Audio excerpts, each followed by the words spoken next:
যে একজন বলছিল যে আমি গেলাম, আমার ছেলে গেল তার মামু বাড়ি, মাইয়া গেল তার নানা বাড়ি, বউ গেল তার বাপের বাড়ি, আমি গেলাম আমার শ্বশুর বাড়ি, যাই দেখি সব এক জায়গায়। এই লোকগুলি আলেম ওলামা পীর বুজুর্গ সব গিয়া পাহাড়ের মধ্যে এক জায়গায় হয়েছে। হায় হায়, সুন্নি কড়া সুন্নি, গোলাপি সুন্নি, ওহাবি ঠান্ডা সুন্নি, তারপরে দেওবন্দি, সব এক জায়গায়। হায় হায়, কি সর্বনাশটা করলাম। যদি ঐক্য থাকতাম তাহলে কি আলাসি আমাদের উপরে হামলা হতে পারতো, করতে পারতো? চোখের পানি ফেললো, কানলো, একে অপরকে জড়াই ধরল। তখন অনেক সর্বনাশ হয়ে গেছে, অনেক জীবন দিতে হয়েছে এই ঐক্যের পর। তারপরে আল্লাহ মেহেরবানি করেছেন তওবা করার কারণে। কিন্তু আমাদের দেশে অনৈক্যের কারণে, আল্লাহ না করুন যদি এখানে ইসলামের দুশমন যারা, আজ তো তারা রেডিওতে বসে আছে, আজ তো তারা টিভিতে বসে আছে, আজ তো তারা নাটক তৈরি করে, আজ তারা সিনেমা তৈরি করে। গুলিস্তান के हर शाख पर उल्लू बैठे हैं, फिर अंजाम गुलिस्तान क्या होगा। ফুল বাগিচার ডালে ডালে হুতুম পেচারা বসে আছে, এ ফুল বাগানের অবস্থা কি হবে? নাস্তিক, মুরতাদ, বেঈমান সব এগুলিকে দখল করে আল্লাহর দ্বীনকে বুড়াঙ্গুল দেখাবার প্রচেষ্টা চালাচ্ছে। যদি তাদের স্বপ্ন কামিয়াব হয়, তাহলে মনে রাখবেন ওই কাবলির মতো, যে কাবলি এসে দেখছিল যে বাঙালি ছেলে, বাংলাদেশি ছেলে, সে জাম খেতেছে, জিজ্ঞেস করছে তুম সব ক্যা খায়া করতে হো? বলছে হাম সব জাম খায়া করতে হ্যাঁ। काबली बोलছে हम खा सकते हैं तो क्यों नहीं, जरूर तशरीफ लाइए दरख्त पर और मजे से खाइए। আসেন গাছে ওঠেন, জমের খাওয়া খান। কাবলি উঠছে, এখন ও তো আর বোঝে না যে কোনটা ভালো লাগবে।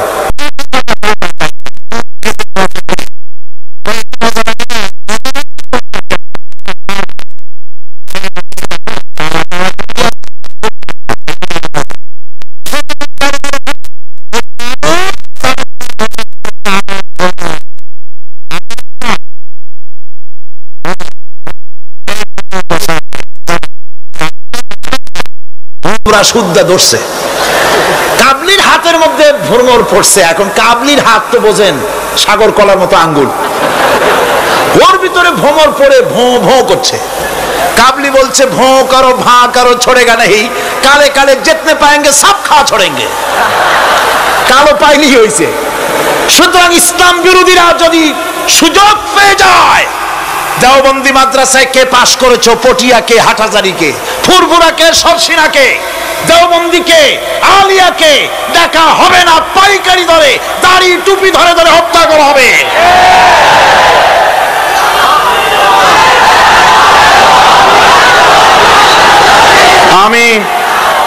আমি অত্যন্ত বিনীতভাবে চট্টগ্রামের তাফসীরের কোরআন মাহফিলের পক্ষ থেকে গোটা দেশবাসীকে আহ্বান জানাই, আলেম ওলামাদের প্রতি বলি, আপনাদের পায়ে ধরি, ওলামা হযরত, পীর সাহেব কেবলারা আপনাদের পায়ে ধরি, আল্লাহর রাস্তায় ঐক্যবদ্ধ হন, ইসলামী আন্দোলনের বিরুদ্ধে ফতোয়া দিবেন না। এটি আত্মঘাতী কাজ। নিজেদের সর্বনাশ নিজেরা করছেন, নিজেদের পায়ে নিজেরা কুড়াল মারতেছেন। এরপরে আমি যুবকদের জন্য বলবো, যুবকরা তোমরা যারা মাহফিলে এসেছো, মাহফিলে যুবকরাই বেশি আসে আলহামদুলিল্লাহ। এই জন্য মাহফিলে লোক ঠেকাবার জন্য কত যে চেষ্টা, তাদের চেষ্টার কোনো অবধি নাই। এই আমার বিরুদ্ধে 1989-90 দুইটা বছর যা জ্বালানো হয়েছে, যেখানে যাই, আমি যাওয়ার আগেই হযরত হরতাল শরীফ আইসে হাজির, 144 ধারা হাজির। তো মাবুদের মেহেরবানি, জনগণ কোরআনের পাগল, বাংলাদেশের জনগণ যেখানে 144 দিয়েছে সরকার, জনগণ সেখানে 288 বানায় দিছে। এক পত্রিকায় দেখলাম সেখানে লিখেছে হরতালও সফল, তাফসীরও সফল। তা আবার কেমনে? তারপরে দেখলাম উনি নিজেই লিখছেন, তিনি আবার এখনকার সরকারের একজন মন্ত্রীও, প্রতিমন্ত্রী। তিনি লিখছেন সেখানে যে সাইদি যেখানে যায় হরতালের ডাক দেওয়া হয়। তো হরতালের ডাক দেওয়া হলো পরে স্কুল বন্ধ, কলেজ বন্ধ, মাদ্রাসা বন্ধ, দোকানপাট বন্ধ, কারখানা বন্ধ। সন্ধ্যার দিকে কারো কোনো কাজ নাই, সব তাফসিরে হাজির। তো দুটোই সফল হলো। কোরআনের পাগল থেকে, কোরআনের পাগলদেরকে কোরআন থেকে বঞ্চিত করা, দূরে রাখা ওদের সবচাইতে বড় ভয়। বুড়ারা ওরাই যাবে মাহফিলে, যুবকরা যায় কেন? ওদের চিন্তা যে আমাদের পুকুরের জিয়ানো মাছগুলি সব তো নিয়ে গেল, ঠেকাইতে পারবে না। এই যুবকদের শরীরের ভিতরে রক্ত কার? না না, আল্লাহর রক্ত না, আন্দাজে কথা কইেন না। এই যুবকদের মধ্যে রক্ত হিন্দুর রক্ত নাই, সূর্য সেনের এক ফোঁটা রক্ত নাই, রবীন্দ্রনাথের রক্ত নাই। এই কোটি কোটি মুসলমান যুবকের ভেতরে রয়েছে শাহ মখদুম, শাহ আমানতের রক্ত, হাজী শরীয়তুল্লাহর রক্ত রয়েছে, হাজী নিসারউদ্দিনের রক্ত, তিতুমীরের রক্ত রয়েছে। সুতরাং এই মুসলমান যুবকদেরকে ইসলামের রাস্তা থেকে সরিয়ে দেওয়া যাবে না।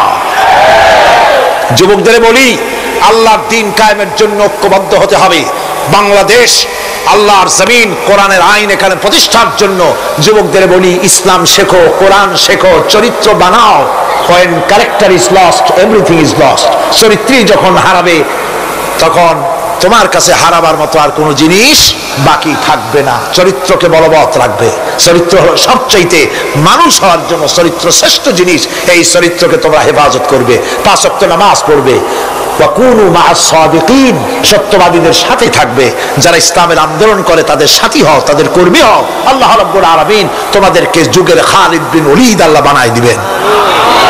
আমি তো বিশ্বাস করি এই যুবকদের হাতেই ইসলামের পতাকা উড়বে বাংলাদেশে ইনশাআল্লাহ। গভীর রাত্রে পুরুষ সঙ্গী ছাড়া সুন্দরী রমণী, যুবতী রমণী একাকিনী নিজের ঘর ছেড়ে আল্লাহর ঘরে তওয়াফ করতে আসে। তওয়াফ সেরে তাহাজ্জুদের নামাজ পড়ে আল্লাহর কাছে মোনাজাত করে একা একা হাজার হাজার লাখো পুরুষের ভিতর থেকে আপন ঘরে ফিরে যায়। কারো বাবার হিম্মত নাই একবার তাকায় সে তো রূপ উপভোগ করার জন্য আবার তাকায়, অথবা তার আঁচল ধরে টান মারে। আছে ইতিহাস, কথা কন না কেন? সুন্দরী একটা মাইয়া মক্কা থেকে, মদিনা থেকে পাওয়া যায় না, 15 দিন হয়ে গেছে। হয়েছে কখনো? এবার জবাব দেন, কেন হয় না? কেন হয় না? আমার দেশের মেয়েরা রাস্তা দিয়ে হাঁটতে পারে না। হাই স্কুল মেয়েদের, হাই স্কুল মেয়েদের কলেজ যখন ছুটি হয়, তথাকথিত সোনার ছেলেরা গেটের সামনে এতিমের মতো কালায় দেয়। অনবরত হাইজাক হচ্ছে, ধর্ষণের সেঞ্চুরি হচ্ছে। আর ওখানে হয় না কেন? ওখানে হয় না এই কারণে, এই কোরআনের আইন আল্লাহ রাব্বুল আলামিন যে আইন দিয়েছেন, ওখানে আইন বলবৎ আছে। আছে নাকি? আছে কিনা? কোন পুরুষ কোন নারীকে ধর্ষণ করেছে যদি প্রমাণিত হয়, সে যদি ফাহাদের ছেলে হয় আর ফাহাদের মেয়ে হয়, কোরআনের শাস্তি হলো পাথর মেরে উড়াইয়া দাও। তাকে জানিয়ে দেওয়া হবে রেডিও টিভির মাধ্যমে, জিনাকারের ব্যভিচারীর শাস্তি হবে। চতুর্দিকে হাজার লোকেরা দাঁড়াবে, হাতে পাথর নিয়ে পাথর মেরে তাকে তার গোশত হাড্ডি বাতাসের সাথে উড়ায় দেবে। একজন মানুষ আর একজন মানুষকে খুন করলো, এই আসামি ধরা পড়ে গেল, কোরআনের শাস্তি হলো যখন ধরা পড়বে প্রমাণিত হবে যেমন ভাবে হত্যা করেছে পরেও হত্যা করো। এই দৃশ্য, এই আইন যদি বাংলাদেশে যদি এই আইন চালু হয়ে যেত, খুনের আসামি ধরা পড়েছে, জেনার আসামি প্রকাশ্য ময়দানে এলো, সাক্ষী প্রমাণে কোর্টে প্রমাণিত হলো সত্যি সে খুনি। এই বিশাল আউটার স্টেডিয়ামের মাঝখানে খুনি কি দাঁড় করাও, চতুর্দিকে হাজারো লাখো মানুষ থাকুক, রেডিও টিভির ক্যামেরা কার্যকর হবে, পত্র পত্রিকার সাংবাদিকরা আসবে, তরবারির এক আঘাতে খুনির কল্লাটা উড়ায় দাও, দেহটা নিঃসাড় হয়ে জমিনে পড়ে যাবে। এই দৃশ্য যারা দেখবে সচক্ষে, রেডিওতে, পত্রপত্রিকায়, আর 1 বছরের ভেতরে খুন করার হিম্মত কারো কলিজা উঠবে? জেনাকারের পাথর মেরে দেওয়া, পাথর মেরে উড়িয়ে দেওয়ার শাস্তি যদি চোখে কেউ দেখে, জেনা করার পুলক আর জাগবে? এটা নাম আল্লাহর আইন। এই আইন কার? এই আইন কার? এই আইন যতদিন পর্যন্ত বাংলার মানুষের, মুসলমানদের উপরে কার্যকরী না হচ্ছে, এই দেশে কার্যকরী না হবে, ততদিন পর্যন্ত হত্যা, ধর্ষণ, খুন বন্ধ হবে না। বন্ধ হবে? সুতরাং এই আইন হচ্ছে কার? আরো জোরে বলে, আল্লাহ রাব্বুল আলামিন। মহান আল্লাহ রাব্বুল আলামিনের এই আইন অনুযায়ী যদি দেশ চলে, মানুষ শান্তি পাবে, চুরি বন্ধ হবে, ডাকাতি বন্ধ হবে, জেনা বন্ধ হবে, হত্যা ধর্ষণ বন্ধ হয়ে যাবে। নবীজি এমন একটি আইন চালু করে দিয়ে, কোরআনের বিধান চালু করে দিয়ে এমন একটা সমাজ চালু করেছিলেন, যেই সমাজ সম্পর্কে হুজুর নিজে বলেছেন, খায়রুল কুরুনে কারনি, সর্বশ্রেষ্ঠ যুগ হলো কার যুগ? আমার যুগ। সুবহানাল্লাহ বলেন। রাসূলের যুগ হলো সর্বশ্রেষ্ঠ যুগ। সেই কোরআন, সেই হাদিস আজও আছে না নাই? বলেন জোরে, আজও আছে না নাই? সেই কোরআন এবং সুন্নাহ দিয়ে দেশ শাসন হোক, এটা কি আমরা চাই? কারা কারা চাই? দু হাত উঁচু করে।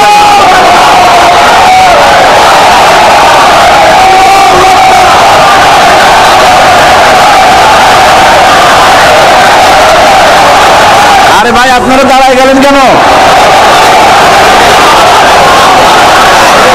বসেন বসেন। আমি তো একটা স্লোগান দিতে বললাম। হাত দেখতে চাইছি আমি, মাথা দেখতে চাই নাই। এই সুযোগে কোমরটা সোজা করে নিলেন। আচ্ছা বসেন, আর মহব্বতের সাথে জিকির করেন, লা ইলাহা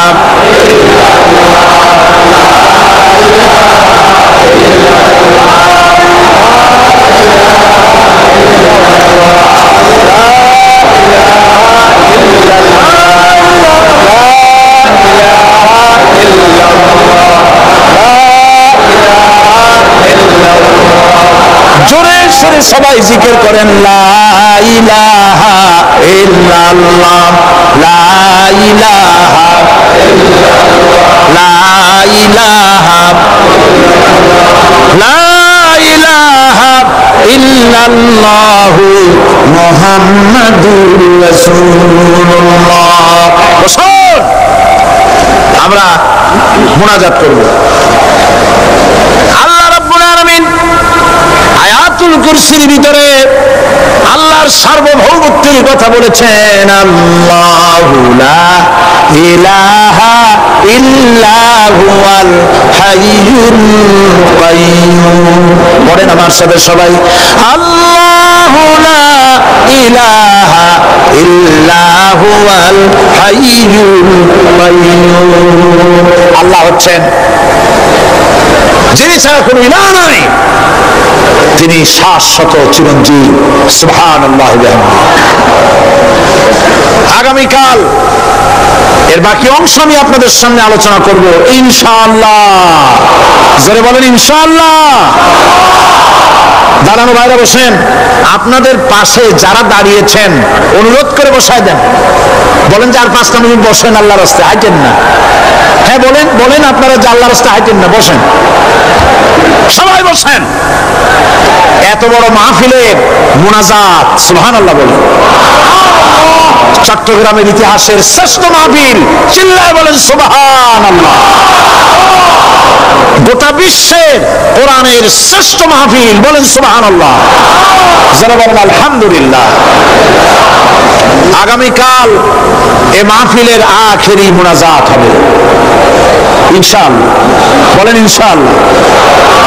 আমি আন্তরিকভাবে দুঃখিত, প্রতি বছর আমার মা বোনদের জন্য, চট্টগ্রামবাসী আমার মা বোনদের জন্য আলাদাভাবে তাদের প্রশ্নের উত্তর দেই। এবং তাদের সামনে কোরআন হাদিসের কথা আলাদাভাবে বলি। এবছর দিন কম হয়ে গেল বলে মহিলারা, মা বোনেরা বঞ্চিত হয়ে গেলেন। শিশু কিশোরদের জন্য আলাদাভাবে সমাবেশ করা হয়, তাও বঞ্চিত হয়ে গেল। এই বিশাল তাফসীর কোরআন মাহফিলের বরকত থেকে চিটাগংবাসীকে যারা বঞ্চিত করলো, আল্লাহ তাদের হেদায়েত নসিব করে দিয়ে। যদি হৃদয় থাকে, যদি হৃদয় বলে কিছু থাকে, বিবেক বলে যদি কিছু থাকে, আর শরীর যদি মুসলমানের প্রিয় রক্ত থাকে, তাহলে বাড়ি বসে অনুশোচনা করা উচিত, চোখের পানি ফেলানো উচিত ওই সব লোকের যারা এই বরকতপূর্ণ মাহফিলকে বাধা দিয়েছে। আর যাদের কলজার মধ্যে আল্লাহ মোহর মেরে দিয়েছে, এগুলির তো হেদায়েত হবে না। যাদেরকে আল্লাহ পাক তৈরি করেছেন জাহান্নামের জন্য, ওদের কাছে মাহফিল অসহ্য, সহ্যই হবে না। নাউজুবিল্লাহ বলে। চট্টগ্রামবাসীর জন্য তাফসীর কোরআন মাহফিল নিয়ামত। এই নিয়ামত কিয়ামত পর্যন্ত আল্লাহ টিকায় রাখুন, বলি আমিন।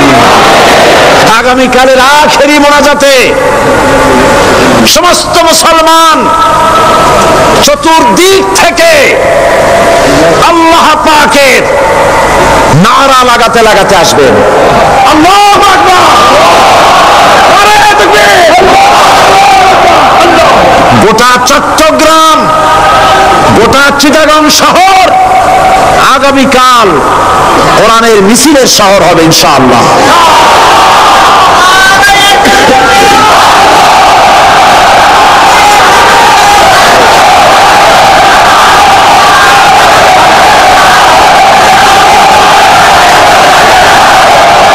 সকল ধন এবং সম্পদের মূল মালিক হচ্ছেন আল্লাহ পাক। সমস্ত ধন সম্পদের মালিক কে? আল্লাহ সুবহানাহু ওয়া তাআলা। কোরআনে কারীম বলছে, লিল্লাহি মা ফিস সামাওয়াতি ওয়া মা ফিল আরদ। আকাশ এবং জমিনের ভিতরে যা কিছু আছে সব কিছুর মালিকানা কার? জোরে বলেন কার? আল্লাহ রাব্বুল আলামিন হচ্ছেন এর একচ্ছত্র মালিক।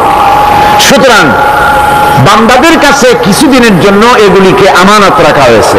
আমাদের ঘর আছে, বাড়ি আছে, ব্যবসা আছে, বাণিজ্য আছে, জায়গা আছে, জমিন আছে, গরু আছে, বাছুর আছে, এই সবগুলি কিছুদিনের জন্য আমাদের কাছে কি রাখা হয়েছে? আমানত। আমানতের মাল আপনি আপনার ইচ্ছা মতো খরচ করতে পারবেন না। আমানতের মাল কি ইচ্ছা মতো খরচ করা যায়? যায় না। আমানতের মালকে খরচ করতে হলে মূল মালিকের ইচ্ছা অনুযায়ী খরচ করতে হবে। মূল মালিককে আল্লাহ রাব্বুল আলামিন বলছেন, ইন্নাল্লাহা ইশতারা মিনাল মুমিনিনা আনফুসাহুম ওয়া আমওয়ালাহুম বিআন্না লাহুমুল জান্নাহ।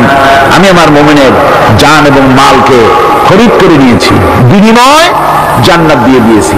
তোমার কাছে যে জান আছে, মাল আছে, এটা তোমার নয়, এটা আমার আমানত তোমার কাছে। সুতরাং এই আমানত খরচ করতে হবে মূল মালিকের ইচ্ছা অনুযায়ী। সমাজের এক শ্রেণীর লোক প্রচুর বিত্তের মালিক হবে, সমাজের এক শ্রেণীর লোক প্রচুর বিত্ত এবং সম্পদের মালিক হয়ে ভোগ বিলাসের আনন্দের স্রোতে ভেসে যেতে থাকবে, নিজেকে ভাসিয়ে দেবে। আর এক শ্রেণীর লোক অনাহারে অর্ধাহারে কষ্ট করবে। এ বিধান ইসলামের নয়। কেউ থাকবে 10 তলায় আর কেউ থাকবে 10 তলায়, কেউ খাবে পোলাও, কোরমা, বিরিয়ানি, আর কারো কিসমতে মরিচ পোলাও হবে না। এ বিধান আল্লাহর নয়। ইসলামের বিধান হচ্ছে এই যে আল্লাহ যে সব সম্পদ মানুষকে দান করেছেন, এই সম্পদের ভিতরে বিত্তহীনদের অধিকার রাখা হয়েছে। বিত্তহীন যারা গরিব, যাদের কিছু নাই, তারা আপনার করুণার পাত্র নয়। কি বলেন, তারা কি ধনীদের করুণার পাত্র? কোরআনে কারীমে আল্লাহ বলেন, والذين في أموالهم حق للسائل والمحروم। ধনীদের সম্পদের ভেতরে গরিবদের, বিত্তহীনদের অধিকার রয়েছে, সে অধিকার আদায় করে দাও। দান করা এমনি দিয়ে দেওয়া এক জিনিস, গরিবদেরকে বিত্তহীনদেরকে ইসলাম করুণার পাত্র বানায় নাই, বলেছে অধিকার। অধিকারটা বড় মজবুত কথা, এই কথার লোড আছে, ওয়েট আছে। আপনার আমার সম্পদের, অর্থাৎ যাদের বিত্ত আছে, বিত্ত সম্পদওয়ালা সম্পদশালী লোকেদের সম্পদের ভেতরে গরিবদের অধিকার রয়ে গেছে, সে অধিকার আদায় করতে হবে। ইসলাম সকল মানুষের দারিদ্র্য দূর করে বেঁচে থাকার মৌলিক অধিকার প্রতিষ্ঠিত করেছে। রাসূল করিম সাল্লাল্লাহু আলাইহি ওয়াসাল্লাম বলেছেন, লাইসা লি ইবনি আদম হাক্কুন সিওয়া হাযিহিল খিসাল, বাইতুন ইয়াসকুনুহু ওয়া সাওবুন ইওয়ারি আওরাতাহু ওয়া জালফাল খুবজ ওয়াল মা, আখরাজাহু তিরমিজি। তিরমিজি শরীফের হাদিসের ভিতরে এসেছে, রাসূল করিম সাল্লাল্লাহু আলাইহি ওয়াসাল্লাম বলেছেন, প্রত্যেকটি বনি আদমের তার বাস করার জন্য একটা গৃহ, এবং লজ্জা ঢাকার জন্য, শীত নিবারণের জন্য তার বস্ত্র, আর ক্ষুধা মিটাবার জন্য তার পানি আর রুটি ইত্যাদির ব্যবস্থা করতে হবে, চাই সে মুসলমান হোক আর হিন্দু হোক আর খ্রিস্টান হোক। বনি আদম, আদমের সন্তান যে মানুষ, যে তার এই অধিকার ইসলাম প্রতিষ্ঠিত করেছে। আজ বলা হচ্ছে খাদ্য বস্ত্র বাসস্থান সমাধান দেবে অমুকরা তমুকরা, এরকমের স্লোগান হয় না? ওরা দিতে পারবে না, ওরা দিতে পারে নাই। খাদ্য বস্ত্র শিক্ষা চিকিৎসা বাসস্থানের গ্যারান্টি দিয়েছে কোরআন, দিয়েছে আল্লাহ রসুল জনাব মুহাম্মদ রাসূলুল্লাহ যেরকম সাল্লাল্লাহু আলাইহি ওয়াসাল্লাম। ইসলাম অর্থনৈতিক নিরাপত্তার জন্য যে সব পন্থা অবলম্বন করেছে, সেটা হচ্ছে যে সমাজের কর্মক্ষম সকল ব্যক্তি রুজির জন্য পরিশ্রম করবে, কেউ বসে থাকতে পারবে না। এটা হচ্ছে ইসলামের নিয়ম, কেউ বসে থাকতে পারবে না। কোরআনে কারীম বলছে, ফাইযা কুদিয়াতিস সালাতু ফান্তাশিরু ফিল আরদ ওয়াবতাগু মিন ফাদলিল্লাহ। ফাইযা কুদিয়াতিস সালাত, যখন তোমার নামাজ সম্পূর্ণ হয়ে গেল, ফান্তাশিরু ফিল আরদ, ছড়িয়ে পড়ো আমার জমিনের উপরে, ওয়াবতাগু মিন ফাদলিল্লাহ, আর আমার অনুগ্রহ অনুসন্ধান করে। রুজি কামানো কোনো খারাপ জিনিস না। কেউ মনে করে সারাদিন বসে বসে আল্লাহর জিকির করব, কেউ দুনিয়াটারে ঝামেলা মনে করে জঙ্গলে চলে যেতে চায়, এটা নিয়ম না। আপনি বসে থাকতে পারবেন না, আপনাকে কাজ করতে হবে। রুজি কামাই করাটাকে কোরআনে কারিমে এতটা সম্মান দিয়েছে, যেটাকে ফদলুল্লাহ বলা হয়েছে। ফদলুল্লাহ, এটা আল্লাহর অনুগ্রহ, সুবহানাল্লাহ বলেন। এটাকে ফদলুল্লাহ বলা হয়েছে, এটা জিনাতুল্লাহ বলা হয়েছে। আপনি যে কাপড় চোপড় ব্যবহার করেন, এই কাপড় চোপড়ের ব্যাপারে আল্লাহ পাক প্রশংসা করেছেন, কাপড় চোপড় সুন্দর করতে বলেছেন। তারপরে রুজি রোজগার হালাল করতে বলা হয়েছে, এবং রুজি কামাবার ব্যাপারে হালাল ভাবে রুজি কামাবার জন্য ইন্সপিরেশন দেওয়া হয়েছে কোরআন এবং হাদিসে। রাসূল করিম সাল্লাল্লাহু আলাইহি ওয়াসাল্লাম বলেছেন, আল কাসিবু হাবিবুল্লাহ, সহজে যে উপার্জন করে সে আল্লাহর বন্ধু। যে ব্যক্তি ঠেলা গাড়ি চালায়, কুলি মজুর রিক্সা চালায়, নিন্দা নাই, তাকে নিন্দা করা যাবে না। রিক্সাওয়ালাও একটা গুরুত্বপূর্ণ দায়িত্ব পালন করছে। কুমার, কামার, তাঁতি, জেলে, ধোপা, নাপিত সবাই কাজ করছে। প্রত্যেক কাজের সম্মান ইসলাম দেয়, সুবহানাল্লাহ। সমস্ত কাজের সম্মান আছে, শুধুমাত্র সম্মান নাই চুরির কাজের, ডাকাতির কাজের, সন্ত্রাসের কাজের, চাঁদাবাজির কাজের, মাস্তানির কাজের। এই সব কাজ নিন্দনীয় এবং এই সব কাজ নিতান্ত বাজে কাজ, এ কাজের কোনো সম্মান নাই। সম্মান হচ্ছে নিজের হাতে কামাই করে সারাদিনে এক মুঠো খাবারও যদি খান, আপনার খাবারের চাইতে হালাল খাবার কারো হতে পারে না। আল্লাহর বন্ধু, সোজা কথা না। আল কাসিবু হাবিবুল্লাহ, সহজ উপার্জনের এত বরকত। সেজন্য অর্থনৈতিক নিরাপত্তার জন্য সমাজের প্রত্যেকটি কর্মক্ষম লোককে কাজ করতে হবে। কি করতে হবে? নামাজ পড়া হয়ে গেছে, এখন আর বসে থাকা চলবে না। নেমে পড়ুন কাজের জন্য। আল্লাহর অনুগ্রহ অনুসন্ধান করুন। এরপরে আল্লাহ পাক বলছেন আমার অনুগ্রহ রুজি কামাও, আর রুজি কামাবার সময় আযকুরুল্লাহ যিকরান কাসীরা লাআল্লাকুম তুফলিহুন। আর জিকির করবা আমার বেশি, আমার জিকির করবা। বলা হচ্ছে রুজি অনুসন্ধান করো, আর বলা হচ্ছে আমার জিকির করো। তো জিকির আর রুজি সন্ধানের ভিতরে সামঞ্জস্য কি? সামঞ্জস্যটা হচ্ছে এই যে আপনি যখন ইযকুরুল্লাহ কাসীরান, আপনাকে বেশি করে জিকির করতে হবে। জিকির মানে কি? স্মরণ করা। জিকির মানে কি? স্মরণ করা। আল্লাহকে স্মরণ করেন। রুজি যখন কামাতে যাবেন স্মরণ করবেন কারে? চিল্লায় কোন কারে? আপনি রুজি কামাবার জন্য চাকরি করতেছেন, অফিসে বসে যদি আল্লাহ রাব্বুল আলামিন আপনার স্মরণে থাকে, তাহলে ঘুষ খাওয়া আপনার জন্য সম্ভব হবে না। কথা ঠিক কিনা? আল্লাহ পাক বলছেন রুজি কামাবার জন্য তুমি যে পরিশ্রম করবে, ওই পরিশ্রমের সময় বেশি বেশি জিকির করো, আমারে স্মরণ রাখো। অফিসে বসে যখন তুমি কাজ করবে, আমি যদি স্মরণে থাকি, তাহলে তুমি ঘুষ খাইতে পারবে না। তুমি জমিন চাষ করবে, জমিন চাষ করার সময় আমি যদি তোমার স্মরণে থাকি, জমিনের আইল ঠেলা তোমার পক্ষে সম্ভব হবে না।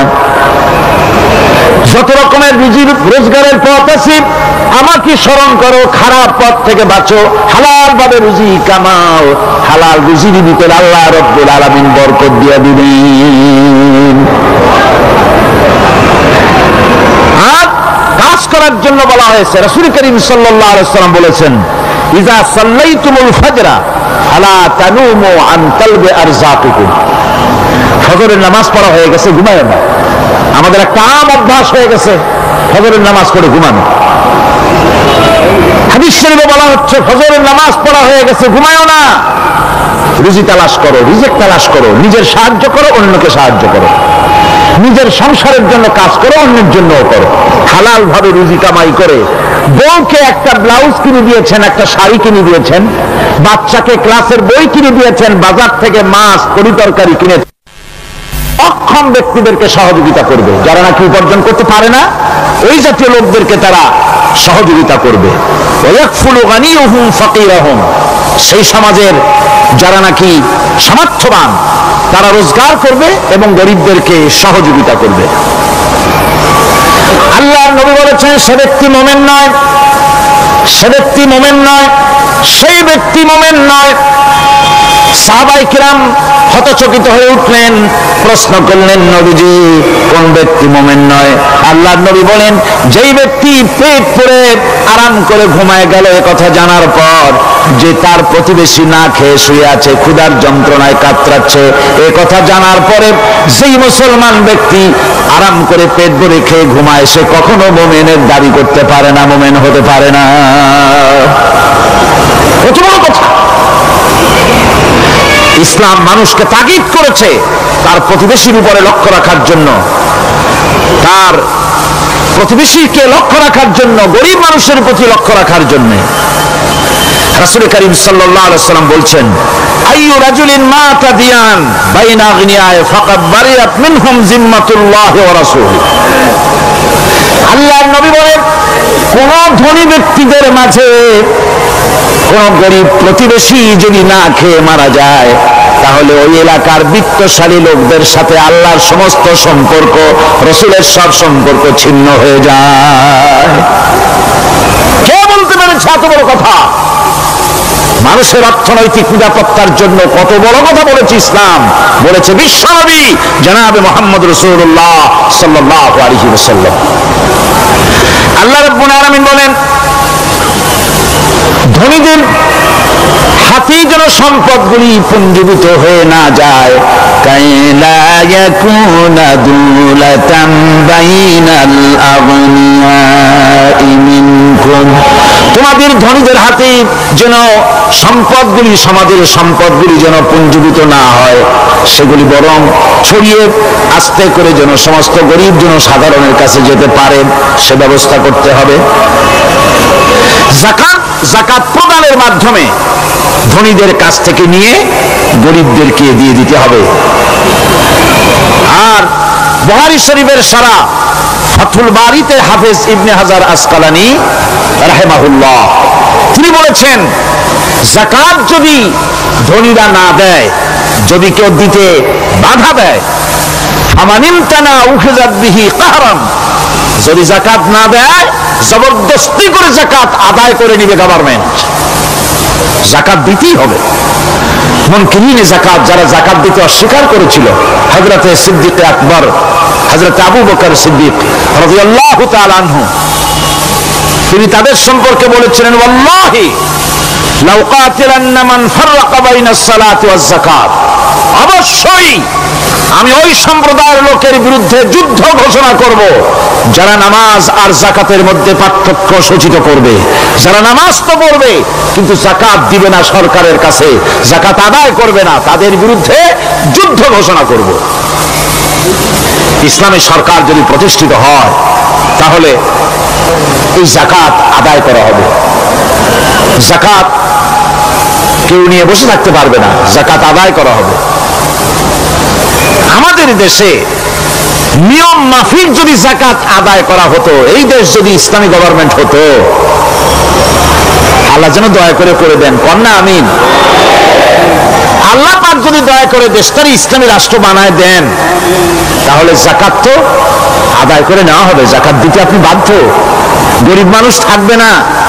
এখনো বাংলাদেশে নিয়ম মাফিক যদি যাকাত আদায় করা হয়, নিয়ম মাফিক মানে সোনার যাকাত, রূপার যাকাত, নগদ ক্যাশের যাকাত, ফসলের ওষুধ সঠিকভাবে যদি আদায় করা হয়, তো একেবারে কম করে হলেও 1000 কোটি টাকা যাকাতের টাকা কালেকশন হতে পারে। এটা কি কম কথা? 1000 কোটি টাকা, এই টাকা আদায় করা হচ্ছে না। এই টাকা আদায় না করার কারণে যে শূন্যতার সৃষ্টি হচ্ছে, এই ভ্যাকুয়ামকে পূর্ণ করার জন্য এগিয়ে এসেছে 7 সমুদ্র 13 নদীর উপর থেকে এনজিওরা। এনজিওরা এসে আমাদের দেশে, সব এনজিও খারাপ আমি তা বলি না, বহু এনজিও আছে যারা এদেশে উন্নয়নের, আর্থসামাজিক উন্নয়নের জন্য তারা প্রচেষ্টা করছে। রাস্তাঘাট, স্কুল কলেজ, চিকিৎসা ইত্যাদির দিকে কাজ করছে। যতগুলি এনজিও আমাদের দেশে আছে তার ভিতরে 52টা এনজিও গোনা বাছা যারা ইসলামের প্রকাশ্য দুশমন, আর এর শীর্ষস্থানে আছে ব্রাক।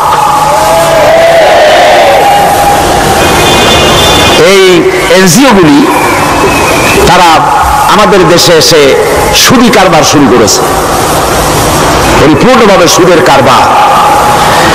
ব্যাংকের থেকে যদি আপনি লোন নেন তাহলে 15 or 17% ইন্টারেস্ট দিতে হবে, আর ওদের কাছ থেকে যে সুদ, যে টাকা নেওয়া হয় সেই টাকায় গ্রামীণ ব্যাংক থেকে শুরু করে ব্রাক বলেন, কারিতাস বলেন, অক্সফাম বলেন, অ্যাডাপ বলেন, যেগুলি আছে এগুলি সুদ নেয় 30 থেকে 34% পর্যন্ত। গোটা জাতিকে গ্রাম পর্যায়ে তারা সুদের নিবিড় চাষ করতেছে, ঘরে ঘরে সুদ পৌঁছে দিয়েছে, মুসলমান নারীদেরকে বেহুরমতি করেছে, ইসলামের ঐতিহ্য ধ্বংস করতেছে, নারীদেরকে বিপর্দা করতেছে, আমার দেশের ফ্যামিলি স্ট্রাকচারকে এনজিওরা ধ্বংস করে দিচ্ছে।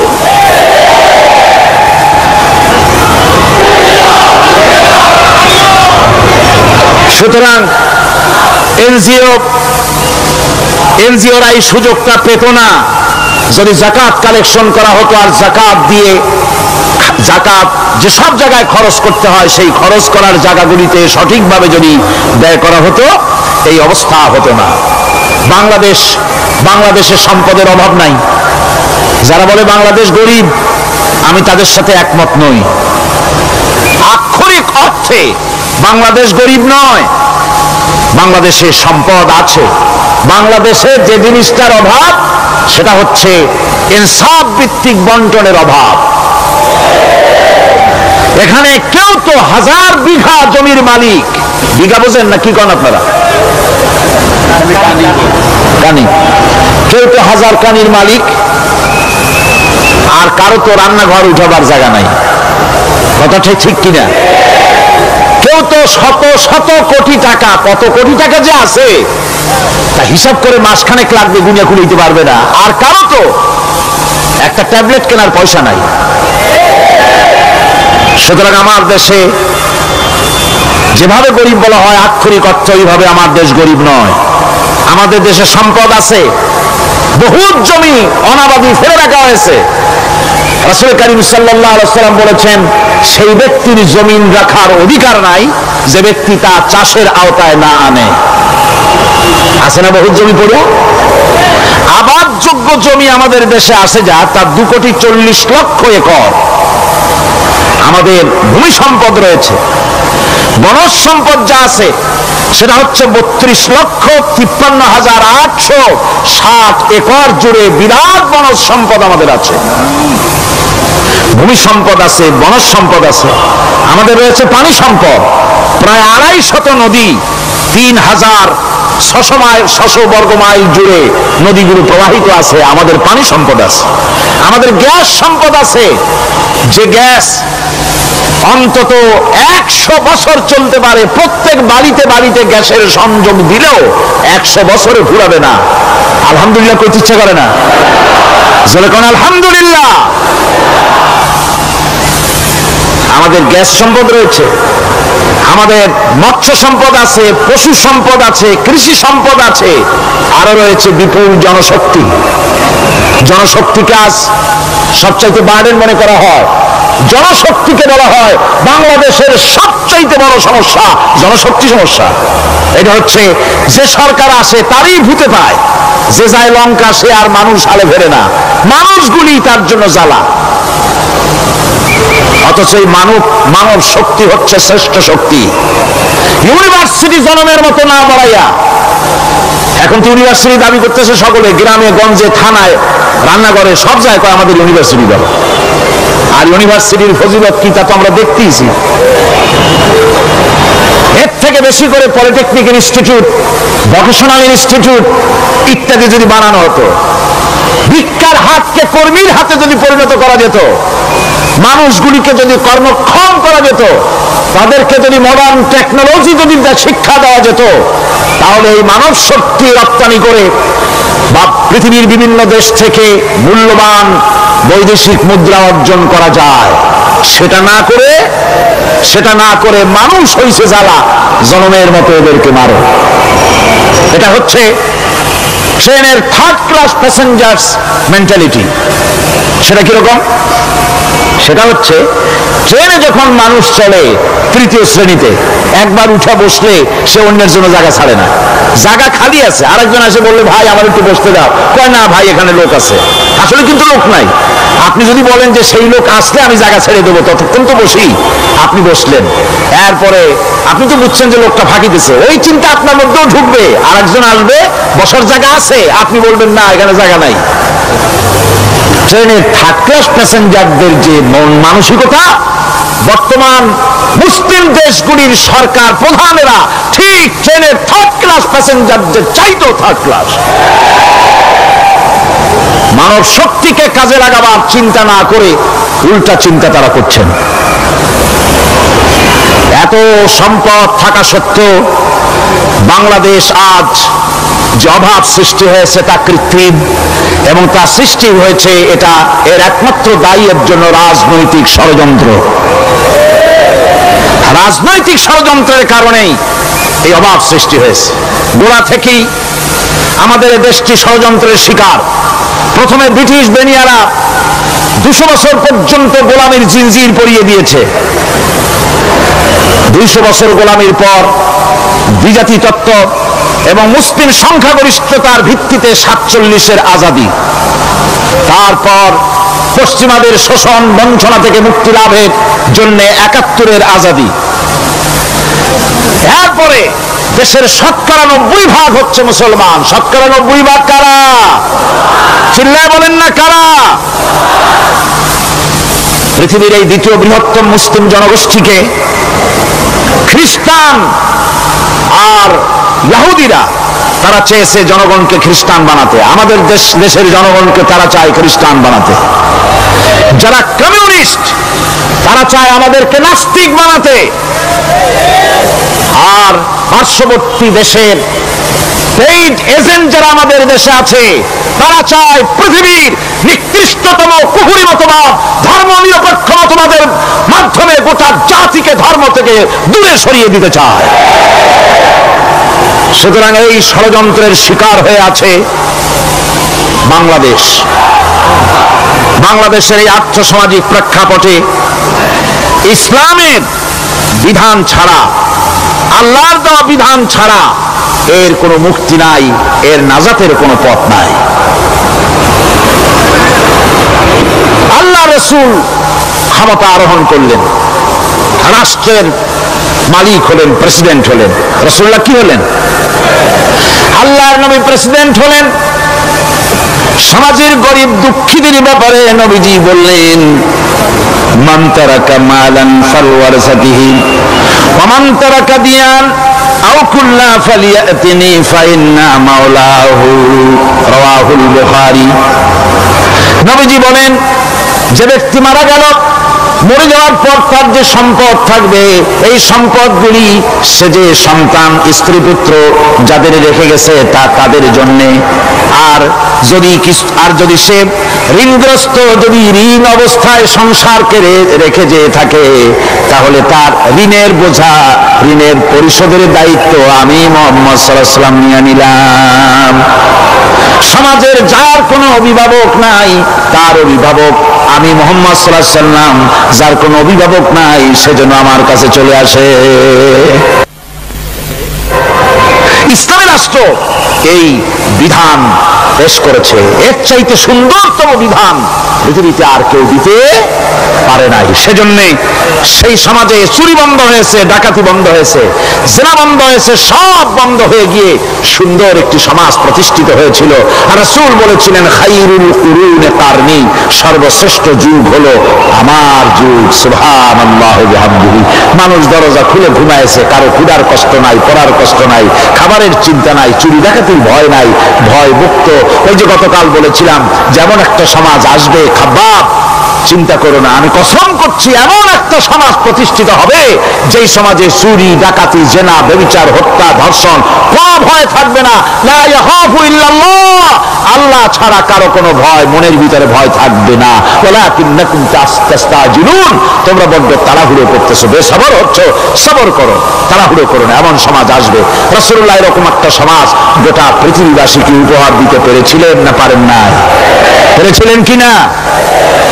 সেই কথাই আল্লাহ রাব্বুল আলামিনের কথার সঙ্গে বার মিলান। লাইসাল বিররা আন তুওয়াল্লু বুজুহাকুম কিবালাল মাশরিকি ওয়াল মাগরিব, পূর্ব পশ্চিমে কত মাথা ঘুরালে, চেহারা ঘুরালে, এটাই কিন্তু তোমার পুণ্যবান হওয়ার জন্য, নেককার হওয়ার জন্য যথেষ্ট নয়। বরং যথেষ্ট হলো আল্লাহর প্রতি ঈমান আনো, কিতাবের প্রতি, পরকালের প্রতি, ফেরেশতার প্রতি, নবীদের উপরে ঈমান আনো, আর আল্লাহর মহব্বতে, আল্লাহর প্রেমে উদ্বুদ্ধ হয়ে আর একটা বড় কাজ করো, সেটা হলো ওয়াতাল মালা আলা হুব্বিহি যাবিল কুরবা ওয়াল ইয়াতামা ওয়াল মাসাকিন ওয়াবনাস সাবিল ওয়াস-সাইলিনা ওয়া ফির রিকাবি ওয়া কামাস সালাতা ওয়া আতাজ যাকাত ওয়াল মুফুনা বিআহদিহিম ইযা আহাদু والصابرين في البأساء والضراء وحين البأس أولئك الذين صدقوا وأولئك هم المتقون। আরেকটি গুরুত্বপূর্ণ কাজ করতে হবে আল্লাহ পরকালে বিশ্বাস করার সাথে সাথে, সেটা হলো এই, তোমাদের জানের মতো প্রিয় ধন এবং সম্পদকে আল্লাহর মহব্বতে খরচ করতে হবে। সেজদা দিয়ে কপালে দাগ লাগাইছো, কিন্তু প্রতিবেশীকে সাহায্য করো নাই, গরিবদেরকে দাও নাই, এতিমকে দাও নাই, বোনকে ঠকাইছো, মেয়েকে ঠকিয়েছো, তোমার ওই সেজদায় কিয়ামতে কাজ দিবে না। প্রকৃতপক্ষের নেককার পুণ্যবান হওয়ার জন্য গরিব জনসাধারণকে সহযোগিতা করতে হবে। এরপরে মাঝখান থেকে যেটা বাদ দিয়েছিলাম, বলেছিলাম নামাজ এবং যাকাত। আমি যাকাতটা কালকে আগে নিয়ে এসেছিলাম, নামাজটা ছিল আগে, সেই নামাজটা যেহেতু আলাদা একটা বিষয় হবে আর যাকাতটা সদকার সাথে সামঞ্জস্য আছে, সেই জন্য যাকাত আর সাদাকার কথাটা একসঙ্গে মিলাই বলেছিলাম। এখন শুরু করছি নামাজ। সালাত, সালাত এর আবিধানিক অর্থ হচ্ছে কোন জিনিসের দিকে মুখ ফিরানো। সালাতের অর্থ হচ্ছে নিকটবর্তী হওয়া, মুখ ঘুরানো, মুতাওয়াজ্জা হওয়া। এই যে হযরত ইব্রাহিম আলাইহিস সালাম বলেছিলেন, ইন্নী ওয়াজ্জাহতু ওয়াজহিয়া লিল্লাযী ফাতারাস সামাওয়াতি ওয়াল আরদ। জানেন আপনারা? পড়েন, ইন্নী ওয়াজ্জাহতু ওয়াজহিয়া লিল্লাযী ফাতারাস সামাওয়াতি ওয়াল আরদা হানিফা ওয়া মা আনা মিনাল মুশরিকিন। নিশ্চয় আমার মুখ ঘুরায় দিলাম কার দিকে? যিনি আকাশ এবং জমিনের স্রষ্টা, সব কিছুর মালিক যিনি, তার দিকে আমি মুতাওয়াজ্জা হলাম। নামাজের অর্থ হচ্ছে মুতাওয়াজ্জা হওয়া, মুখ ঘুরিয়ে দেওয়া, চেহারা ঘুরিয়ে দেওয়া। আর নামাজের আরেক অর্থ হচ্ছে নিকটবর্তী থেকে আরো নিকটবর্তী হওয়া। আমরা কি নিকটবর্তী হতে চাই? না বুঝলে কবেন কি? নিকটবর্তী হইতে চাই কার? আল্লাহ। আমরা কি আল্লাহর নিকটবর্তী হতে চাই? আল্লাহ রাব্বুল আলামিন বলেন, নিকটবর্তী হতে হলে ওয়াসজুদ ওয়াকতারিব, সিজদা দাও আর সিজদার মাধ্যমে আমার নিকটবর্তী হয়ে যাও। সিজদা দিলেই আল্লাহর নিকটবর্তী হওয়া যায়। কোন সুবহানাল্লাহ। সাহাবী, আল্লাহ নবীর সাহাবী প্রশ্ন করেছেন, নবীজি বান্দা কখন আল্লাহর নিকটবর্তী হয়ে যায়? নবীজি বলেছেন, বান্দা যখন সিজদা দেয় তখন আল্লাহর বান্দার মাঝে কোনো হিজাব থাকে না, একদম আল্লাহ পাকের নিকটবর্তী হয়ে যায় বান্দা যখন সিজদায় পড়ে যায়। সুতরাং নামাজ হচ্ছে নিকটবর্তী হওয়া, সালাত এটা হচ্ছে নিকটবর্তী হওয়া। নামাজ ফরজ হওয়ার কারণ হচ্ছে এই যে মানুষ আল্লাহর বান্দা বা গোলাম হিসেবে সৃষ্টি হয়েছে, তাই একমুখী হয়ে রবের বন্দিগি করা এটা হচ্ছে তার স্বাভাবিক একটা প্রকৃতি। আল্লাহ রাব্বুল আলামিন এই প্রকৃতির দাবি মিটাবার জন্যই নামাজের ব্যবস্থা করেছেন। মানুষের ফিতরত, মানুষের নেচার, মানুষের ফিতরত হচ্ছে এই যে কারো না কারো কাছে মাথা নত করা, হাত জোড় করা, মাথা নত করা, সার্বভৌমত্বের মালিক কাউকে মনে করা। হাত জোড় করতে হলে, মাথা নত করতে হলে, সার্বভৌমত্বের মালিক হিসেবে কাউকে গ্রহণ করতে হলে আল্লাহর বিকল্প কেউ আছে নাকি? ইসলামের মূল দাওয়াতটা হলো ফিতরত অনুযায়ী দাওয়াত দেওয়া হয়েছে, মানুষ যেন মাথা নত করে, গোলামি করে। এজন্য আল্লাহ রাব্বুল আলামিন বলেছেন যে আমি মানুষ এবং জিনকে সৃষ্টি করেছি, তার কারণটাই হলো মা খালাকতুল জিন্না ওয়াল ইনসা ইল্লা লিয়াবুদুন। মানুষ আর জিন জাতিকে সৃষ্টি করা হয়েছে ইবাদতের জন্য, গোলামির জন্য। ইবাদত আর গোলামি এটাই করতে হবে, গোলামি করতে হবে, দাসত্ব করতে হবে। আর এই দাসত্ব আল্লাহর আনুগত্যই গোলামির দাওয়াত দিয়েছেন দুনিয়ার সব নবীরা। কোন নবী বলেন নাই যে আমার গোলামি করো। কেউ বলেছেন? বলেন জোরে, কেউ বলেছেন? আল্লাহ পাক বলেন, ওয়ালাকাদ বা'আসনা ফি কুল্লি উম্মাতির রাসূলা আন ইবুদুল্লাহা ওয়াজতানিবুত তাগুত। প্রত্যেক জাতির জন্য আমি রাসূল প্রেরণ করেছি, তারা মানুষকে দাওয়াত দিয়েছেন এই কথা বলে যে এক আল্লাহর গোলামি করো, তিনি ছাড়া কোনো ইলাহ নাই, আইনদাতা নাই, বিধানদাতা নাই, তার গোলামি, তার সামনে মাথা নত করে দাও। আর প্রত্যেক নবীর যুগেই নামাজ রোজা শরীয়তের মধ্যে ছিল। নামাজ রোজা কম বেশি প্রত্যেক নবীর জামানায় আল্লাহ পাক এটাকে বাধ্যতামূলক করেছিলেন। নামাজ রোজা যাকাত সব নবীদের জন্য বাধ্যতামূলক ছিল, তার উম্মতের জন্য বাধ্যতামূলক ছিল। নামাজ হচ্ছে তাওহীদের অবশ্যম্ভাবী এক বহিঃপ্রকাশ। তাওহীদের জন্য তাওহীদবাদী মানুষ যারা, তাদেরকে নামাজ আদায় করতেই হবে। আকীদা বিশ্বাসের দিক থেকে তাওহীদ যদি হয় পুরা দ্বীনের মূল উৎস, তাহলে আমলের দিক থেকে নামাজ হচ্ছে পুরা দ্বীনের মূল ভিত্তি। নামাজ হচ্ছে আমলের মূল ভিত্তি। এর বাস্তবায়ন ছাড়া দ্বীন পূর্ণ হয় না। নামাজ মুমিনের কেবলমাত্র একটি উত্তম আমলই নয়, বরং নামাজ হচ্ছে ইমানের মূল ভিত্তি। যার কাছে নামাজ নাই তার কাছে কিছুই নাই।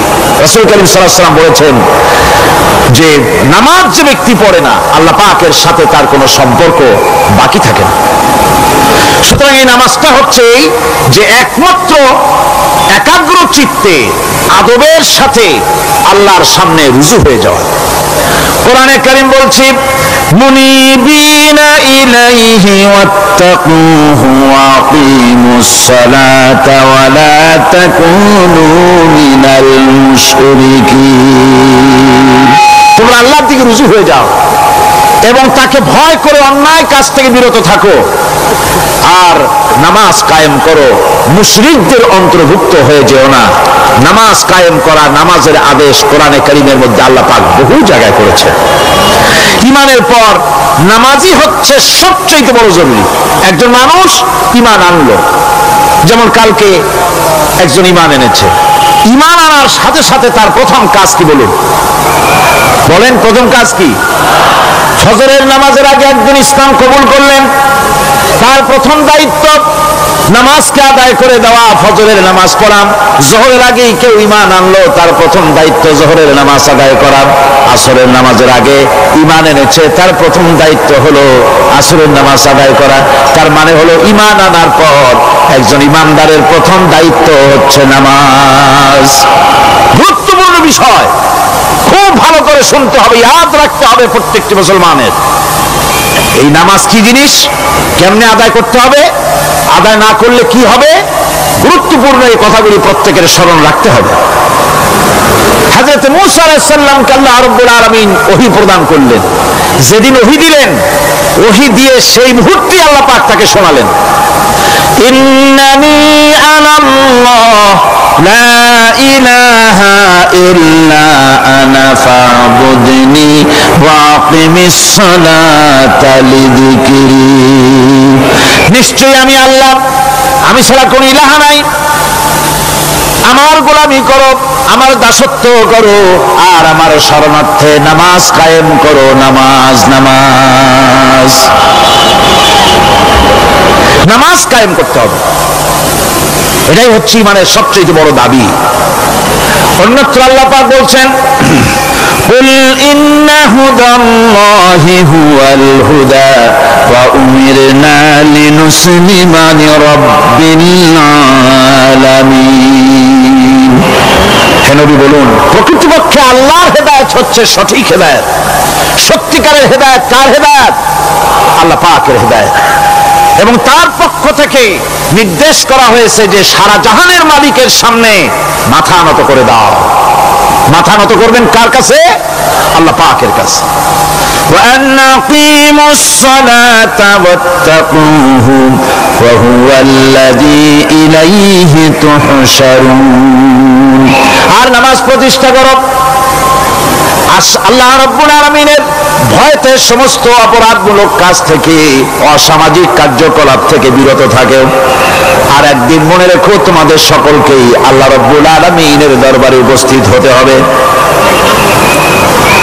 নামাজ ঈমান থাকা না থাকার প্রমাণ। ঈমান আছে কি ঈমান নাই, এর প্রমাণ কি? নামাজ।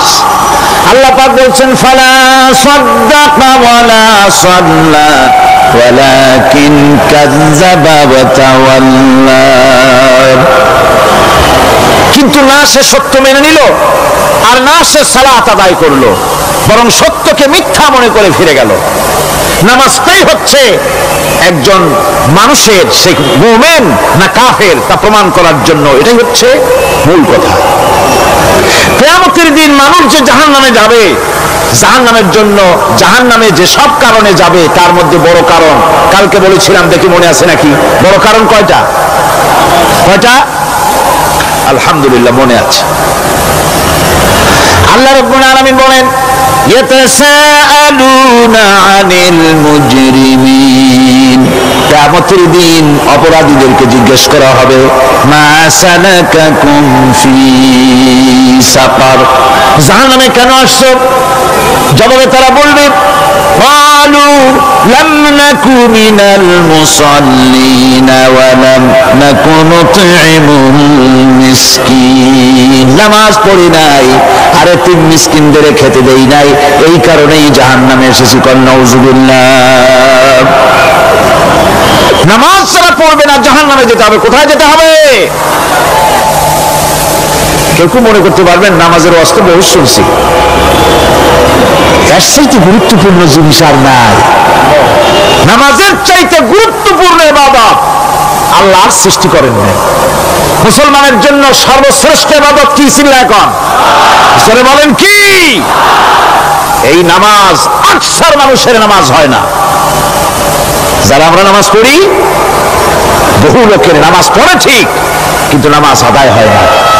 আমি সে কথা বলবো সামনের দিকে, প্রাণ খুলে শুনবেন, কাজে লাগবে ইনশাআল্লাহ। কোন ইনশাআল্লাহ? আকীদাগত দিক থেকে ঈমান হলো তাওহীদের স্বীকৃতি, আর আমলের দিক থেকে নামাজ হচ্ছে তাওহীদের বহিঃপ্রকাশ। আপনি মুসলমান তা প্রমাণ হবে নামাজ দিয়ে। নামাজহীন ঈমানের দাবি মূল্যহীন।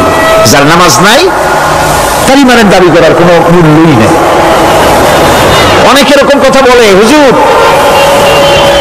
আমি মানুষটা নিতান্ত খারাপ না, যাই মনে করে, গ্রামে রাস্তা বানাইছি, ব্রিজ করে দিয়েছি, কালভার্ট করেছি, এতিম মিসকিনদের তাও মাঝে মধ্যে খাবার দেই। নামাজ হচ্ছে ইসলামের গণ্ডির মধ্যে প্রবেশের প্রমাণ। কোরআনে কারীম বলছে, ফাইন তাবু ওয়া আকামুস সালাতা ওয়া আতাউজ যাকাতা ফাইখওয়ানুকুম ফিদ্দীন। সূরা তওবা এসেছে। তারা যদি তওবা করে আর নামাজ কায়েম করে, যাকাত যদি আদায় করে, তাহলে এখন তোমাদের সে দ্বীনি ভাই, এখন ভাই হয়ে গেল। একটু আগে ছিল কাফের মুশরিক, এখন তোমার দ্বীনি ভাই। দ্বীনের গণ্ডির মধ্যে প্রবেশ করা, কলেমা পড়ার সাথে সাথেই নামাজ। নামাজ হচ্ছে দ্বীনের প্রধান গেট, দ্বীনের প্রধান তোরণ। দ্বীনের মধ্যে প্রবেশ করার জন্য এই গেট দিয়ে প্রবেশ করতে হবে। সুতরাং এই নামাজের এতই গুরুত্ব দেওয়া হয়েছে। ইসলাম যদি ক্ষমতায় আসে, আল্লাহ যেন এনে দেন, জোরে কোন আমিন। ইসলাম যদি ক্ষমতায় এসে যায়, রব্বুল আলামিন তাফসীরের মাহফিল, কোরআন সামনে নিয়ে আশা করে তোমার দরবারে দোয়া করি, এই বিশাল জনসমুদ্রের দোয়া কবুল করো মাবুদ গো, এই বাংলাদেশকে ইসলামের দেশ বানাইয়া দাও। দেশটা যদি ইসলামের হয়ে যায়, আইন যদি আল্লাহর হয়, শাসন যদি সৎ লোকেরা করে, রব্বুল আলামিন কোরআন শরীফে বলেন, তাহলে তারা চারটা কাজ করবে। আল্লাযীনা মাক্কান্নাহুম ফিল আরদ আকামুস সালাতা ওয়া আতাউজ যাকাত ওয়া আমারু বিল মারুফি ওয়া নাহাউ আনিল মুনকার। মুমিনরা ক্ষমতায় এসে প্রথম যে কাজটা করবে, প্রথমে ক্ষমতায় এসেই নামাজ বাধ্যতামূলক করবে। প্রথম কি? ওয়াজ নসিহতে অনুরোধ করা হবে না, বাবাজিরা আল্লাহর রাস্তায় নামাজটা পড়ে না। রেডিও এবং টেলিভিশনের মাধ্যমে রাষ্ট্রপ্রধান অর্ডার করে দিবেন, আজ থেকে বাংলাদেশের 12 কোটি তাওহীদি জনতা, নারী পুরুষ যারা আকেল বালিগ, সকলের জন্য নামাজ বাধ্যতামূলক, নামাজ পড়তেই হবে। এটা অর্ডার।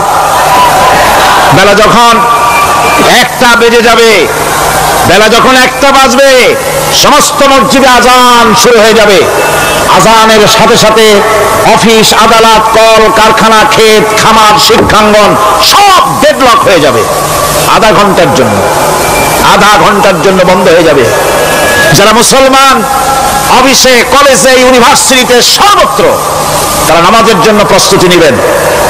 আধা ঘন্টার ভিতরে নামাজ আর খানা সেরে আবার কলেজ চলবে, বিশ্ববিদ্যালয় চলবে, কল চলবে, কারখানা চলবে, ক্যান্টনমেন্ট চলবে, সেক্রেটারিয়েট চলবে, সব আপন গতিতে চলতে থাকবে। আল্লাহর রহমত বরকত আকাশ ফেরে নাজিল হয়ে যাবে।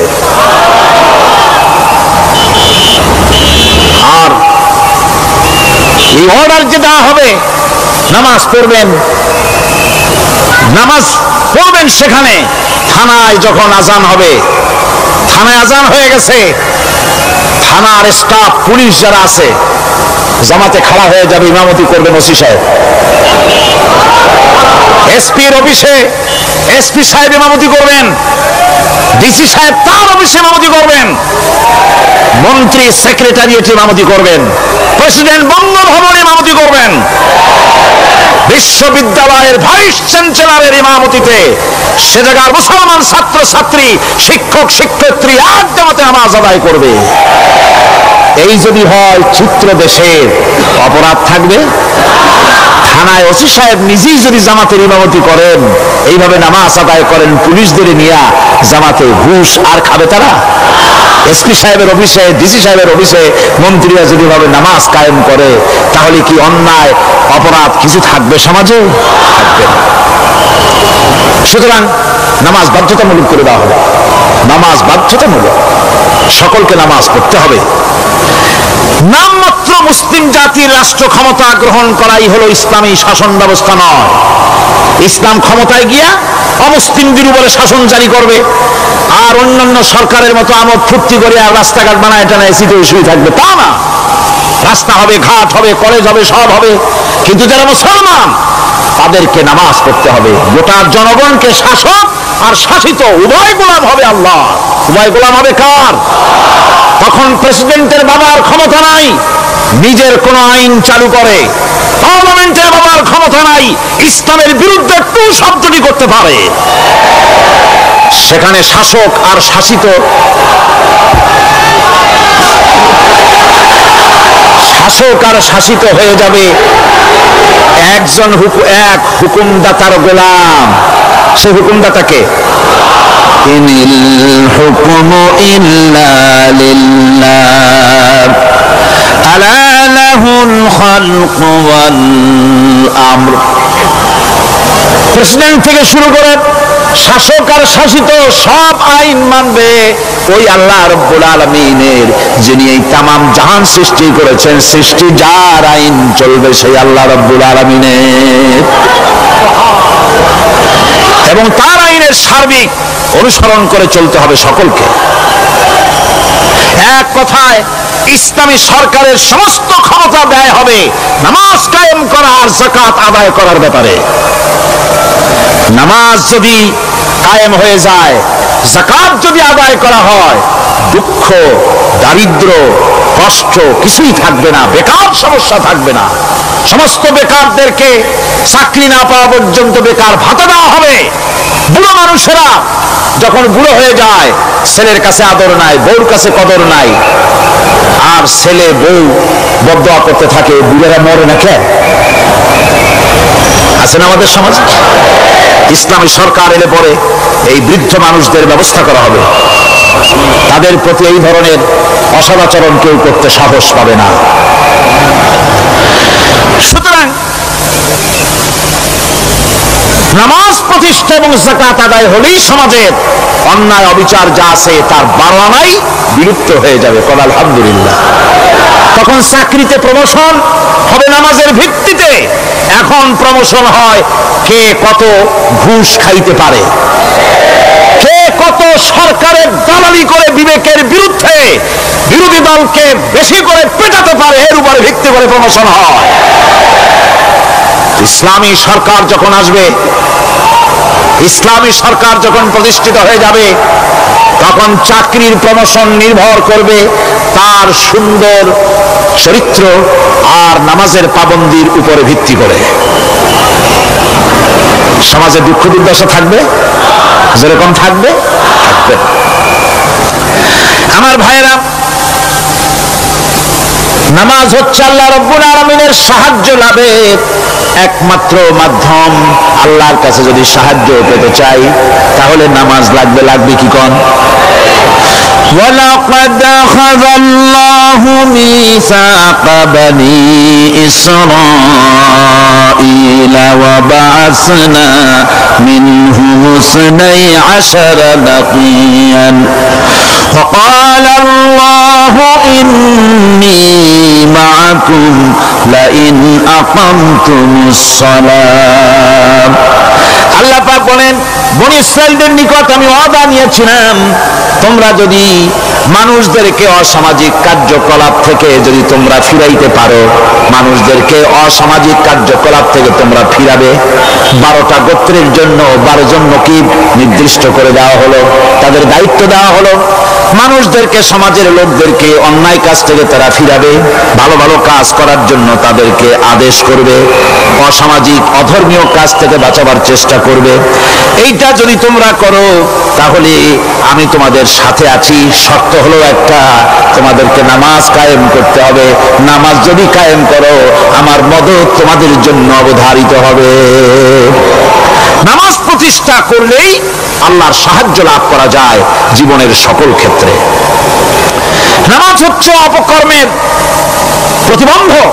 নামাজ পড়লে অন্যায় কাজ থেকে বাঁচার পর, অন্যায় থেকে বাঁচাই কিসে?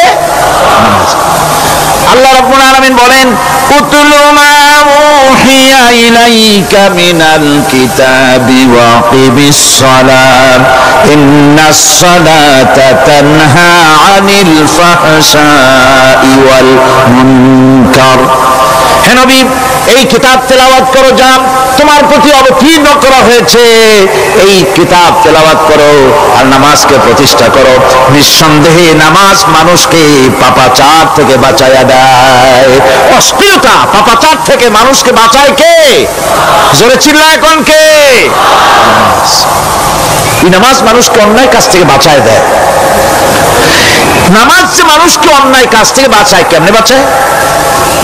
আমরা যে নামাজ পড়ি এই নামাজে তো আমাদেরকে অন্যায় কাজ থেকে বাঁচাইতে পারে না। নামাজি বহুত মানুষ আছে অন্যায় করে, করে কিনা কোন? না করে না? করে। নামাজি অথচ অন্যায় করে।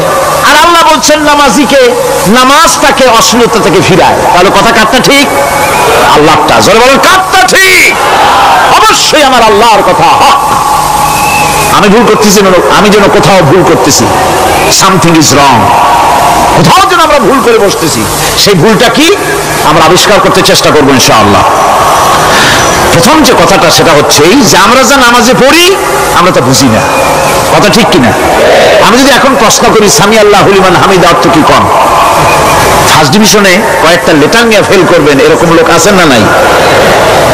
সুবহান রাব্বিয়াল আলা অর্থ কি জানি না, সুবহান রাব্বিয়াল আযীম অর্থ কি জানি না, দোয়ার কুনুত অর্থ কি জানি না, তাশাহুদ অর্থ কি জানি না, সূরা ফাতিহার অর্থ কি জানি না।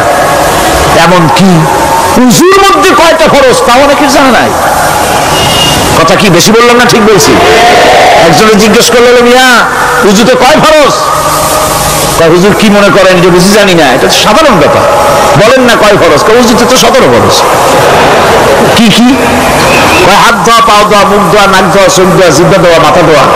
বলতে বলতে গুণে দেখা গেল প্রায় 19টার মতো বলছে। বলা হলো, মিয়া বললেন আপনি উযুতে ফরজ 17টা, কইলেন আপনি 19টা।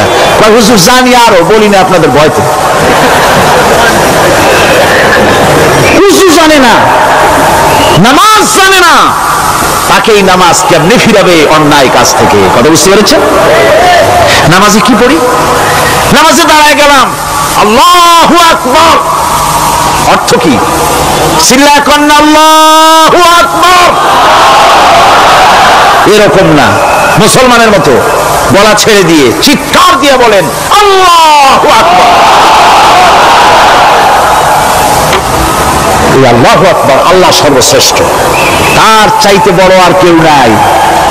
এই কথা দিনরাত 24 ঘন্টার ভিতরে শত শতবার বলি, একবার দুইবার না, শত শতবার বলি আল্লাহ সর্বশ্রেষ্ঠ। এই কথা বলার পরেও মনের মধ্যে অন্য কেউ বড় হয়, আল্লাহর বড়ত্ব যেভাবে মুখ দিয়া বলি ওইভাবে কার্যত পালন করি না। নামাজে আল্লাহু আকবার বললাম, এরপরে সানা পড়লাম, তারপরে সূরা ফাতিহা পড়লাম। সূরা ফাতিহার ভিতরে যে সমস্ত কথাগুলি বললাম সেই কথাগুলি বুঝি না, কি বলেছি তাও জানি না। এরপরে সুবহান রাব্বিয়াল আলা বলেছি, সুবহান রাব্বিয়াল আযীম বলেছি, সামি আল্লাহু লিমান হামিদা বলেছি, অর্থ কি জানি না। আল্লাহ তা শুনতে পান, যে ব্যক্তি আল্লাহর প্রশংসা করেন তিনি তা শুনতে পান। নামাজের মধ্যে আইডিয়া দেওয়া হচ্ছে, তুমি যে আল্লাহর জন্য নামাজ পড়তেছো, প্রশংসা করতেছো, এটা এমন নয় যে আল্লাহ পাক দেখছেন না বা শুনতেছেন না। তুমি যা বলতেছো, প্রশংসা করতেছো, আল্লাহ পাক তা শুনতে পাচ্ছেন। সামি আল্লাহু লিমান হামিদা, সুবহান রাব্বিয়াল আলা। আমি মহান সর্বশ্রেষ্ঠ আল্লাহ রাব্বুল আলামিনের পবিত্রতা ঘোষণা করছি, আমি তার প্রশংসা করছি। সূরা ফাতিহার কি আমরা বলি আপনারা ব্যাখ্যা দেখে বুঝে নিয়েন, সেগুলি আমি এখানে বলে বাকি কথা সব শেষ করতে পারবো না। এরপরে আমরা নামাজের মধ্যে দোয়া কুনুত পড়ি। সেই দোয়া কুনুতে যে কি ওয়াদাটা করি, অন্তত আমার তো মনে হয় সাধারণ মানুষের মধ্যে 99.9 লোকেরা জানে না দোয়া কুনুতে কি পড়ে, অর্থ বোঝে না। দোয়া কুনুতের মধ্যে বলা হচ্ছে, আল্লাহুম্মা ইন্না নাস্তাঈনুকা, হে আল্লাহ আমি তোমার কাছে সাহায্য চাই। কার কাছে সাহায্য চাই? আল্লাহর কাছে সাহায্য চাই। নামাজের ভিতরে বলতেছেন, এই কথা যদি অর্থ আপনি জানতেন যে তোমার কাছে সকল ব্যাপারে সাহায্য চাই তোমার কাছে, এই কথাটা যদি মনে প্রাণে বুঝতেন, তাহলে দুনিয়ায় কোনো মাজারে গিয়া মরা জিন্দা মানুষের কাছে গিয়া নিজের ছেলে মেয়ে চাইতেন না, চাকরির উন্নতি চেতেন না। আপনি নামাজের ভিতরে বলতেছেন আপনার কাছে, আয় আল্লাহ আপনার কাছে সর্বপ্রকারের সাহায্য আপনার কাছে চাই। নামাজের ভিতরে কিসের মধ্যে বলতেছেন? বিশ্বাস যদি করতেন, যদি বুঝতেন, তাহলে যত বড় পীর আসুক দেশ থেকে আর বিদেশ থেকে, সন্তান চাওয়ার জন্য পাগল হয়ে পায়ের উপরে পড়ে থাকতেন না, আল্লাহর কাছেই চাইতেন। কার কাছে চাইতেন? এরপরে বলতেছেন, আস্তাগফিরুকা, তোমার কাছে ক্ষমা চাই, গুনাহ করেছি, অনেক গুনাহ করেছি, তোমার কাছে ক্ষমা চাই, কারণ সাহায্য করতে পারো তুমি, গুনাহ মাফ করতে পারো তুমি।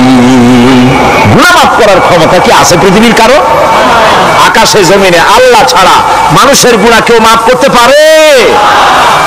এরপরে বলতেছি, অনুমিনু বিকা, আয় আল্লাহ আমি তোমার উপর ঈমান এনেছি, পরিপূর্ণভাবে তোমার উপরে ঈমান এনেছি, ওয়া নাতাওয়াক্কালু আলাইক, আর তোমার উপরেই কেবলমাত্র ভরসা করেছি। ঈমান এনেছি তোমার উপরে, ভরসা করছি তোমার উপরে। এই কথাগুলি যদি আমরা বুঝতাম, তাহলে আত্মাটা বড় হয়ে যেত, মাথাটা আল্লাহ ছাড়া কারো সামনে নত হতো না। ঠিক না বেটি? আল্লাহ ছাড়া কারো সামনে মাথা নত হতো না। আল্লাহর উপরই ভরসা, তোমার উপর ভরসা করছি, তোমার উপরই ঈমান এনেছি। এরপরে বলছি, ওয়ানুসনি আলাইকাল খায়র, সর্বপ্রকার কল্যাণের সাথে তোমার প্রশংসা করতেছি। ওয়ানাশকুরুকা, আর তোমার কৃতজ্ঞতা স্বীকার করছি, আমি তোমার শুকর আদায় করি, সর্ব ব্যাপারে তোমার শুকর আদায় করি। আর কি করি? ওয়ালা নাকফুরুকা, আমি কুফরি করি না, অকৃতজ্ঞ নই, আমি তোমার কৃতজ্ঞ বান্দা, আমি অকৃতজ্ঞ নই। একথা আপনি নামাজের মধ্যে বলেন, কিন্তু কৃতজ্ঞতা স্বীকার করেন না। আল্লাহ যে ছেলে দিয়েছে শুকর আদায় করেন না, আল্লাহ যে সুন্দরী বউ বা ভালো বউ দিয়েছেন শুকর আদায় করেন না, আল্লাহ সন্তান দিয়েছে শুকর আদায় করে না, আল্লাহ রাব্বুল আলামিন চাকরি দিয়েছেন, বাড়ি দিয়েছেন, জায়গা দিয়েছেন, জমিন দিয়েছেন, যৌবন দিয়েছেন, স্বাস্থ্য দিয়েছেন, শুকর আদায় করে না। আল্লাহ পাক বলেন, বান্দারে যে অবস্থায় থাকো শুকর আদায় করো। লা ইন শাকারতুম লাযীদান্নাকুম ওয়া লা ইন কাফারতুম ইন্না আযাবী লাশাদীদ। আমার নিয়ামতের শুকর যদি আদায় করো আমি বেশি করে বাড়ায় দেব, আর যদি শুকর আদায় না করো তাহলে মস্ত বড় শাস্তি রেখে দিয়েছি। সব ব্যাপারে শুকর আদায় করো, আমার নিয়ামতের শুকর আদায় করো। চোখ দিয়ে দেখতে পাও, কও আলহামদুলিল্লাহ। মুখ দিয়ে কথা বলতে পারো, কও আলহামদুলিল্লাহ। যা খাও খাও মজা লাগে বলো আলহামদুলিল্লাহ, কাজ করতে পারো বলো আলহামদুলিল্লাহ। সব ব্যাপারে আল্লাহর শুকর আদায় করতে হবে। শুকরিয়া আদায় করলে রব্বুল আলামিন তারে আরো বাড়ায় দিবেন। এই কথাই বলতেছি, আল্লাহ শুকর করি আর তোমার সাথে আমি কুফরি করি না, কৃতজ্ঞ আমি নই। ওয়া নাখলাউ ওয়া নাতরুকু মান ইয়াফজুরুকা, আর আমি ওয়াদা করতেছি এই কথা, তোমার সাথে যারা প্রকাশ্য দুশমনি করে, যারা প্রকাশ্য গুনার মধ্যে লিপ্ত আছে আর তোমার সাথে দুশমনি করে, ওদের সাথে আমার সমস্ত সম্পর্ককে ছিন্ন করে দিলাম। দেখছেন নামাজে কি কইলেন আপনি? আপনি নামাজে কত বড় কথা বললেন, ওয়া নাতরুকু মান ইয়াফজুরুকা। আয় আল্লাহ, আমি ওয়াদা করছি তোমার সাথে যারা দুশমনি করে, যারা প্রকাশ্য গুনাহ করে, তাদেরকে আমি পরিত্যাগ করছি, তাদের সাথে আমার কোনো সম্পর্ক নাই। এই কথা বলার পরে আপনার সম্পর্ক কার সাথে একটু চিন্তা করেন তো। আপনার বন্ধু কারা? ইলেকশন আসলে ভোট দেন কাদেরকে? কাদের চা খাওয়ান, কাদের চান্দা দেন? একটু চিন্তা করেন, অঙ্কের সাথে মিলায় নেন। তাহলে দেখুন, মুখে বলে এক কথা, কাজে করে আর একটা। আরে কি কয়? চিল্লায় কোন, আরে কি কয়? আর এই মুনাফিকি করতেছেন কার সাথে? আল্লাহর সাথে। কোন নাউজুবিল্লাহ। নামাজে কি পড়েন সেটা যদি জানতেন, অবশ্যই আল্লাহ রাব্বুল আলামিনের কথা কার্যকরী হয়ে যেত। ইন্নাস সালাতা তানহা আনিল ফাহশাই ওয়াল মুনকার। নামাজ মানুষকে পাপের কাজ, অশ্লীলতা থেকে ফিরাতে পারে। আল্লাহ ইন্না বসায়ছেন, নিশ্চয়ই, বেশক, অবশ্যই নামাজ পাপ থেকে ফিরাবে। কিন্তু কেমনে ফিরাবে নামাজ তো বুঝি না, নামাজ তো বুঝি না।